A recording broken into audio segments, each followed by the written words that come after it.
పెద్ద పెద్ద ప్రాజెక్టులు చేశారు కానీ అంతకంటే పెద్ద డిజాస్టర్లు చూశారు. దీంతో కొత్త సినిమాను ప్లాన్ చేయడానికి ఆలస్యం అవుతోంది. ఆల్రెడీ శంకర్ పూర్తిగా అండర్ గ్రౌండ్ లోకి వెళ్ళిపోయారు. మరి మణిరత్నం సంగతి ఏంటి అంటే ఆయన ఆల్రెడీ కొత్త సినిమా కోసం హీరోను వెతుకుతున్నారు. తగ్ లైఫ్ తర్వాత మణిరత్నంకు ఒక హీరో దొరికాడు అని సమాచారం. నాయకుడు కాంబినేషన్ దీంతో తగ్ లైఫ్స్ పై భారీ అంచనాలు కనిపించాయి. కట్ చేస్తే కోలీవుడ్ హిస్టరీలోనే బిగ్గెస్ట్ డిజాస్టర్స్ లో ఒకటి. ఇంతటి డిజాస్టర్ చూసినా మణిరత్నం త్వరగానే తేరుకున్నాడు. అప్పుడే కొత్త సినిమాను ప్రారంభించేందుకు రెడీ అవుతున్నాడు. మణిరత్నం దగ్గర లవ్ స్టోరీ ఉంది. అంటే గతంలో దుల్కర్ తో ప్లాన్ చేసిన ఓకే బంగారం లాంటి చిత్రం. కానీ హీరోను లాక్ చేయడంలోనే మణిరత్నంకు ఇబ్బందులు ఏర్పడుతున్నాయి.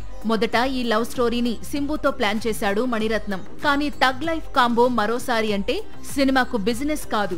అందుకే లాస్ట్ మినిట్ లో ఈ ప్రాజెక్ట్ నుంచి సింబు తప్పుకున్నాడు.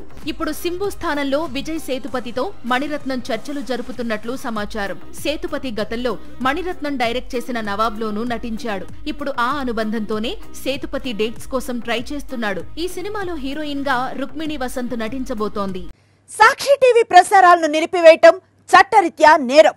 సాక్షి టీవీ ప్రసారాల కోసం మీ స్థానిక కేబుల్ ఆపరేటర్ను వెంటనే సంప్రదించండి.